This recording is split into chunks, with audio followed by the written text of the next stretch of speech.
ચલો ગાઈસ, સબનસ કિચનમાં આપ સબનું હાર્દિક સ્વાગત છે। તો આજે આપણે બનાવવાના છે કાચા કેળાની વેફર। તો જુઓ, મેં કેળું લઈ લીધું છે, એની આવી રીતે આપણે છાલ ઉતારવાના ચાકાથી છાલ ઉતારી લેશું સરસ રીતે।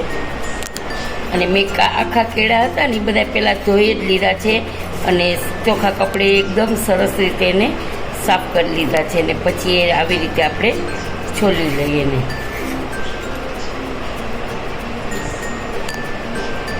તો જુઓ, ચાલો પછી છે ને આપણે એને પીસમાં, તો જુઓ હવે આવી રીતે નાના પીસ કરી લઉં છું અને ગોળ કરશું ને તો આપણી વેફર નાની થશે।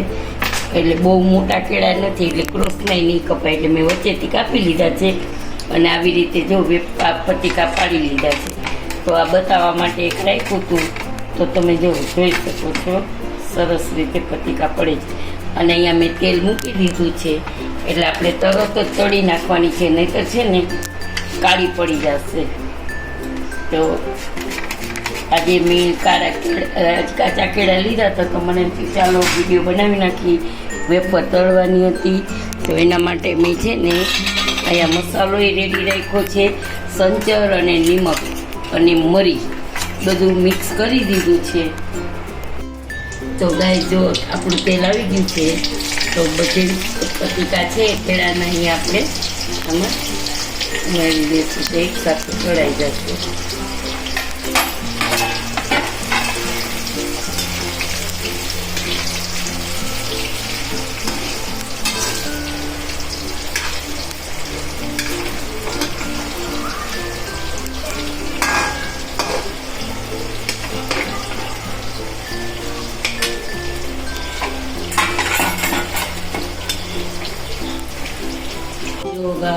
હજી આપણી વેફર કડક નથી થઈ, તો હજી એને આપણે રાખવાની છે, પણ વચ્ચે વચ્ચે ચલાવતા રહેવાનું એટલે બધી એકદમ સરસ ક્રિસ્પી થઈ જાય। ગાઈસ કે આપણી વેફર જો એકદમ કડક થઈ ગઈ છે, પકડે છે જો, તો હવે આપણે એને કાઢી લઈશું। જુઓ એકદમ સરસ કડક થઈ ગઈ છે, તો આપણે એને હવે કાઢી લઈશું।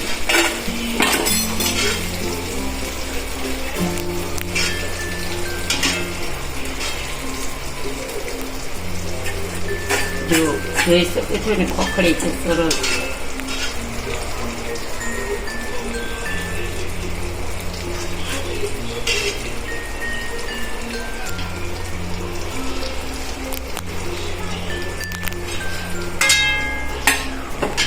જો હવે આપણે આમાં છે ને મસાલો છે એ મસાલો બનાવ્યો છે એ હાથેથી આપણે સરસ રીતે ઉપર લગાવી દઈશું, કારણ કે હાથેથી સરસ થઈ જશે।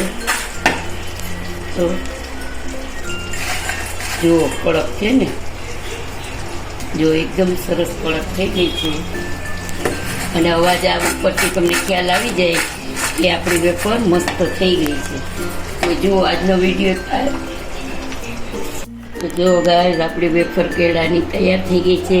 તો આજની રેસીપી તમને કેવી લાગી તે જરૂરથી જણાવજો, લાઈક કરજો, શેર કરજો અને બેલ બટન પ્રેસ કરજો અને સબસ્ક્રાઈબ કરજો। અને તમને આજનો વિડીયો કેવો લાગ્યો તે કમેન્ટ કરીને જરૂર જણાવજો। તમારી કમેન્ટથી મને બહુ જ મોટિવેશન મળે છે અને ખૂબ જ ઉત્સાહ રહે છે કંઈક કંઈક બનાવવાનું। જય શ્રી કૃષ્ણ।